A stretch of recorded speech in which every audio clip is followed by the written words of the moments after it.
यह एक समय पर अमेरिका का सबसे बड़ा बैंक था जो युद्ध और फाइनेंशियल बर्बादी के बाद अस्तित्व में आया था।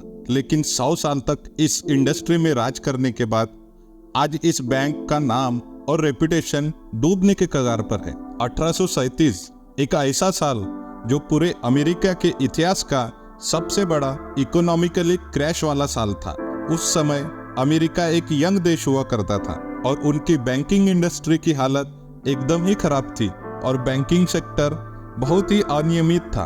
बैंकों के जो डायरेक्टर्स थे वो बैंक में अपना पर्सनल यूज के लिए पैसा जमा करते थे और इसका रिजल्ट ये था कि हर 5 साल बाद अमेरिका में बैंकिंग क्राइसिस आती थी। 1812 में शुरू हुई सिटी बैंक ऑफ न्यूयॉर्क भी बाकी बैंकों की तरह ही फाइनेंशियली क्राइसिस से गुजर रही थी। ऐसे में सारे लोग बैंकों से पैसा निकाल रहे थे और सिटी बैंक इससे बुरी तरह प्रभावित हुई थी।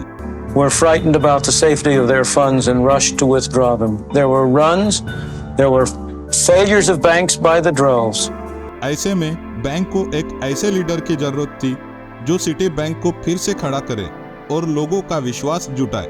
बैंक के बोर्ड ऑफ डायरेक्टर्स के सहमति से मोजेस टेलर नाम के व्यक्ति को बैंक के मैनेजर के पद पर रखा गया, इस उम्मीद से कि वो बैंक को इस फाइनेंशियल डाउन सिचुएशन से बाहर निकालेंगे। टेलर की चुनौती ये थी कि संघर्ष करते बैंक को एक सक्सेसफुल बैंक बनाना था, लेकिन टेलर को ऐसी हालातों का सामना करना नई बात नहीं थी।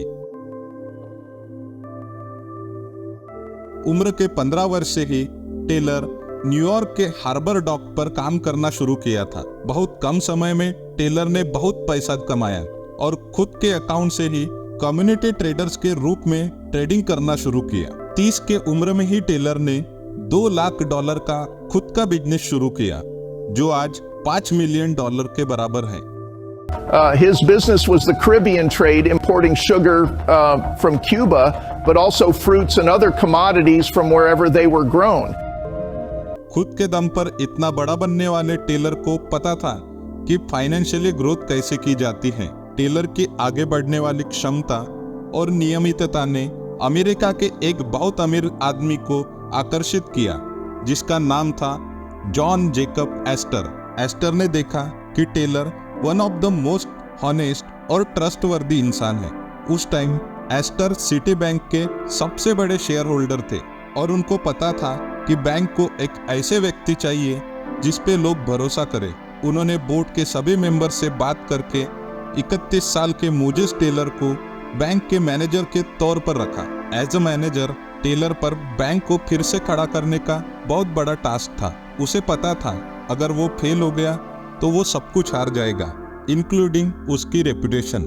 बैंक को फिर से खड़ा करने के लिए टेलर ने तुरंत ही अपनी संपत्ति का ज्यादातर हिस्सा बैंक के स्टॉक में लगा दिया और लोगों को भी और कंपनी के कर्मचारियों को भी ये दिखा दिया कि वह बिजनेस के प्रति कितने सीरियस है। टेलर का हमेशा ये मानना था कि बैंक को स्ट्रॉन्ग रखने के लिए हमेशा बैंक के पास ज्यादातर कैश रहनी चाहिए। Taylor summed up his approach to business in general and banking in particular with one phrase: ready money. He ensured that a lot more money was owed to Citibank than the bank owed to others, and he kept a lot of cash on hand in case of a panic.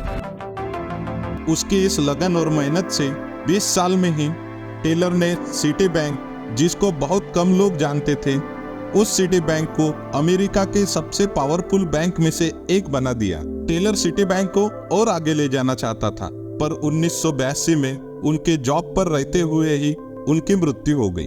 बाद में city bank में कई managers आए, सबने अपना अपना काम किया, पर टेलर जैसा सिटी बैंक को आगे कोई नहीं ले जा सका। 2007 तक पहुंचते पहुंचते सिटी बैंक धीरे धीरे लॉस में जा रही थी। $10 बिलियन का लॉस उन्हें हर क्वार्टर में हो रहा था। Citigroup Inc. stunned Wall Street Tuesday by reporting that it had suffered a $10 billion quarterly loss, the worst ever in its storied history.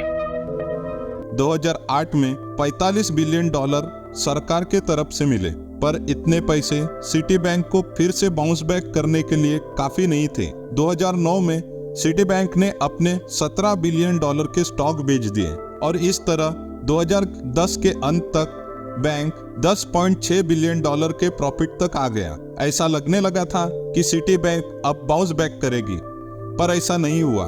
Bank धीरे धीरे हर साल लॉस में आने लगी। 2019 में आए महामारी ने सारी दुनिया के बिजनेसेस को बड़ा झटका लगाया। कोविड-19 के आने से सिटी बैंक को भी बड़ा नुकसान हुआ। सबसे बड़ा लॉस उनका लोन सेक्टर में हुआ। इस गंभीर स्थिति में सिटी बैंक के सीईओ माइकल कोबर्ट ने भी अपना रिटायरमेंट घोषित किया।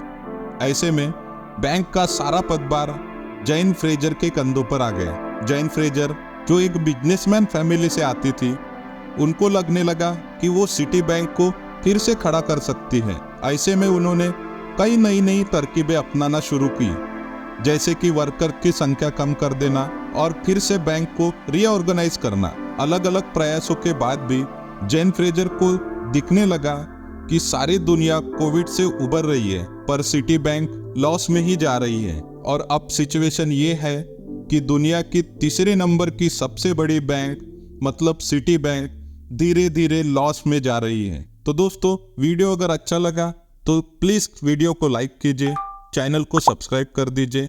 जय हिंद, जय भारत।